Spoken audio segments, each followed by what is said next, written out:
I've been going jeans cause I'm cool right now. Bought a spaceship, now I'm a space cadet. Big white mansion in my habitat. Aim light stage like a laser. Oke, standby, kamera ready, sound ready, 3, 2, 1, action.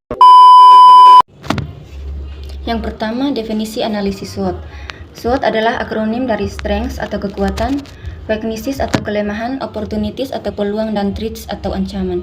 Analisis SWOT adalah sebuah cara, alat, dan metode sistematik untuk mengidentifikasi faktor-faktor dan menggambarkan situasi yang sedang atau mungkin akan dihadapi oleh organisasi atau perusahaan yang digunakan sebagai perencanaan strategis dalam memaksimalkan faktor dalam yaitu kekuatan dan kelemahan, dan faktor dari luar yaitu peluang dan ancaman. Menurut Rangkuti mengemukakan bahwa analisis SWOT merupakan alat formulasi strategi yang menganalisis dan mengidentifikasi berbagai faktor secara sistematis untuk merumuskan strategi perusahaan berdasarkan pada logika yang dapat memaksimalkan kekuatan dan peluang namun meminimalkan kelemahan dan ancaman. Yang kedua, aspek-aspek analisis SWOT. Menurut Xiaojian, analisis SWOT terdiri dari 4 aspek utama, yaitu yang pertama, kekuatan. Kekuatan adalah sumber daya, keterampilan, atau keunggulan-keunggulan lain relatif terhadap pesaing dan kebutuhan pasar yang dilayani oleh perusahaan atau organisasi. Kekuatan adalah kompetensi khusus yang memberikan keunggulan komparatif bagi perusahaan di pasar.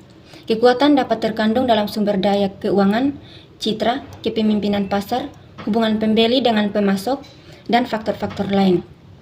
Faktor-faktor kekuatan yang dimiliki oleh suatu perusahaan merupakan kompetensi khusus yang terdapat dalam organisasi yang berakibat pada pemilikan keunggulan komparatif oleh unit usaha di pasaran.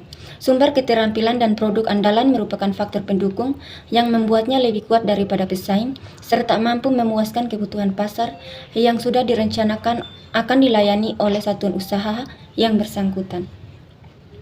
Yang kedua, kelemahan. Kelemahan adalah keterbatasan atau kekurangan sumber daya, keterampilan, dan kapabilitas yang secara serius menghambat kinerja efektif perusahaan atau organisasi. Fasilitas, sumber daya keuangan, kapabilitas manajemen, keterampilan pemasaran, citra merek dapat merupakan sumber kelemahan. Dalam praktik, berbagai keterbatasan dan kekurangan kemampuan tersebut bisa terlihat dari sarana dan prasarana yang dimiliki, kemampuan manajerial yang rendah, keterampilan pemasaran yang tidak sesuai dengan tuntutan pasar, produk yang tidak akan kurang diminati oleh para pengguna atau calon pengguna, dan tingkat perolehan keuntungan yang kurang memadai. Yang ketiga, peluang. Peluang adalah situasi penting yang menguntungkan dalam lingkungan perusahaan atau organisasi. Kecenderungan penting merupakan salah satu sumber peluang. Identifikasi segmen pasar yang tadinya terabaikan, perubahan pasar, situasi persaingan atau peraturan, perubahan teknologi, serta membaiknya hubungan dengan pembeli atau pemasok dapat memberikan peluang bagi perusahaan atau organisasi. Faktor peluang adalah berbagai situasi lingkungan yang menguntungkan bagi suatu satuan bisnis. Yang keempat, ancaman. Ancaman adalah situasi penting yang tidak menguntungkan dalam lingkungan perusahaan atau organisasi. Ancaman merupakan pengganggu utama bagi posisi sekarang yang diinginkan organisasi. Masuknya pesaing baru, lambatnya pertumbuhan pasar, meningkatnya kekuatan tawar-menawar pembeli atau pemasok penting, perubahan teknologi serta peraturan baru atau yang direvisi dapat menjadi ancaman bagi keberhasilan perusahaan. Ancaman merupakan kebalikan pengertian peluang. Dengan demikian, dapat dikatakan bahwa ancaman adalah faktor-faktor lingkungan yang tidak menguntungkan suatu satuan bisnis. Jika tidak diatasi, ancaman akan menjadi ganjalan bagi satuan bisnis yang bersangkutan baik untuk masa sekarang maupun masa yang akan datang. Yang ketiga, implementasi analisis SWOT. Implementasi analisis SWOT dalam pengambilan keputusan dilakukan dengan mengidentifikasi kekuatan, kelemahan, peluang, dan ancaman, lalu merumuskan strategi berdasarkan kombinasi keempat elemen tersebut. Tujuannya adalah untuk memanfaatkan peluang dan kekuatan serta mengatasi kelemahan dan ancaman sehingga keputusan yang diambil lebih strategis, tepat sasaran, dan mendukung pencapaian tujuan organisasi. Langkah-langkah implementasi analisis SWOT, yaitu yang pertama, identifikasi elemen SWOT. Lakukan identifikasi dan pengumpulan data yang akurat mengenai kekuatan dan kelemahan internal organisasi, serta peluang dan ancaman eksternal yang dihadapi. Yang kedua, susun matriks SWOT, yaitu gunakan matriks SWOT untuk memvisualisasikan elemen-elemen tersebut dan membantu dalam merumuskan strategi. Yang ketiga, rumuskan strategi berdasarkan kombinasi, yaitu strategi SO, gunakan kekuatan internal untuk memanfaatkan peluang eksternal. Yang kedua, strategi WO, yaitu atasi kelemahan internal untuk memanfaatkan peluang eksternal. Yang berikut strategi ST, yaitu gunakan kekuatan internal untuk menghadapi atau mengurangi dampak ancaman eksternal. Yang berikut strategi WT, yaitu minimalkan kelemahan internal dan hindari ancaman eksternal. Yang terakhir, pengambilan keputusan, yaitu pilih strategi yang paling sesuai berdasarkan analisis matriks SWOT untuk mencapai tujuan organisasi. Yang berikutnya adalah contoh produk pada perusahaan makanan ringan. Yang pertama, faktor internal adalah kekuatan dan kelemahan. Kekuatan yang dimiliki organisasi ini adalah yang pertama, memiliki rekan atau grup bertukar pendapat di dalam organisasi untuk pemecahan suatu masalah. Yang kedua, dapat memahami lingkungan anggota melalui in-group. Yang ketiga, tujuan pengambilan keputusan biasanya untuk kebermanfaatan yang paling maksimal. Yang keempat, bersifat universal atau tidak hanya mementingkan sisi perusahaan. Yang kelima, keputusan berdasarkan pertimbangan yang konkret rasional. Faktor internal yang kedua adalah kelemahan. Kelemahan yang pertama adalah adanya kubu in group dan out group. Kelemahan yang kedua adalah terjadinya perbedaan perspektif di dalam in group dan out group.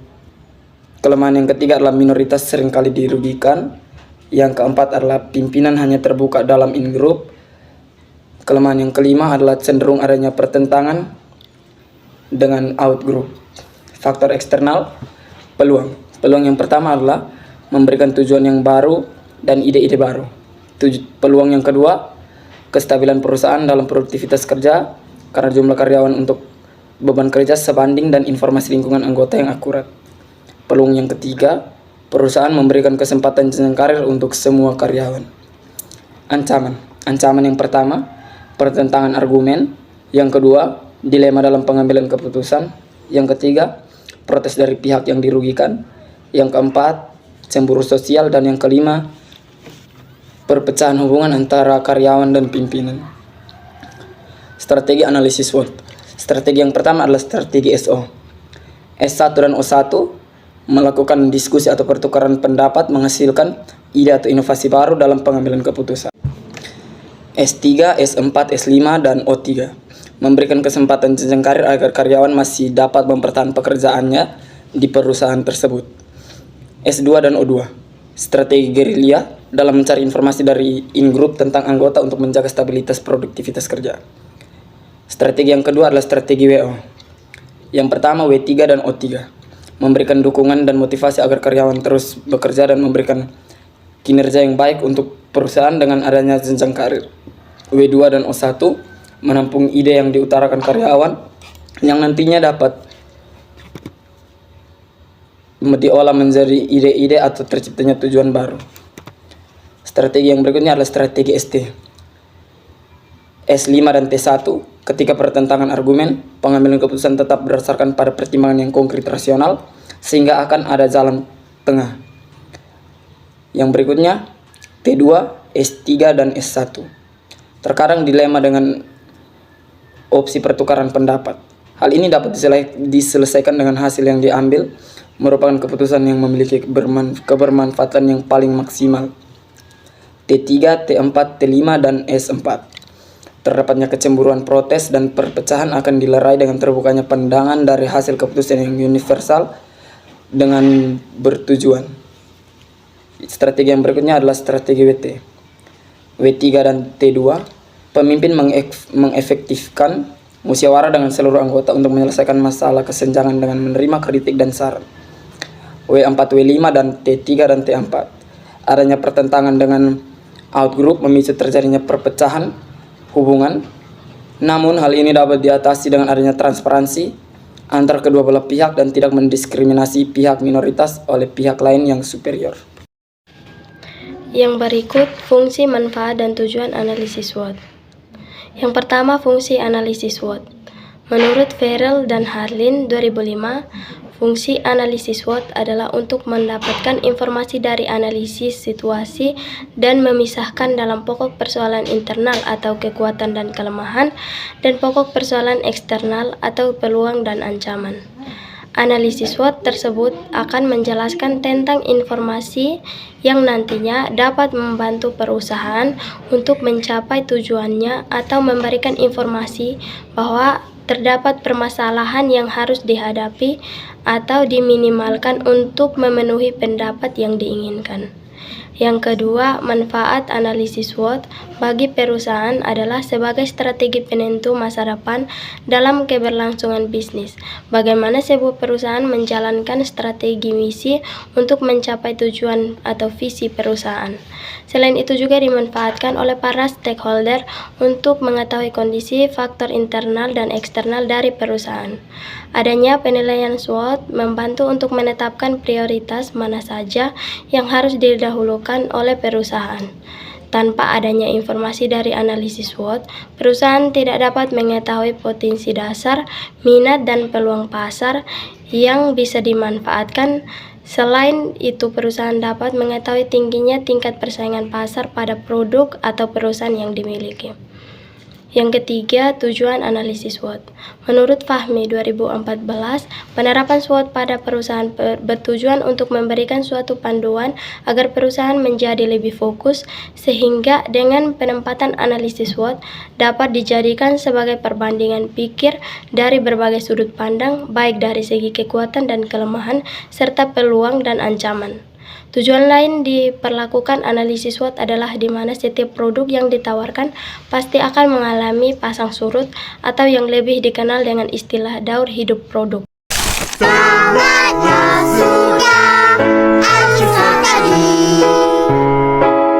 Apapun yang dimulai harus diakhiri, karena kita tahu tak ada yang abadi. Terakhir, setelah aku ingat lagi, dari semua memori di sini, ada hal yang telah aku pelajari untuk selalu mengucap tolong, maaf, dan terima kasih.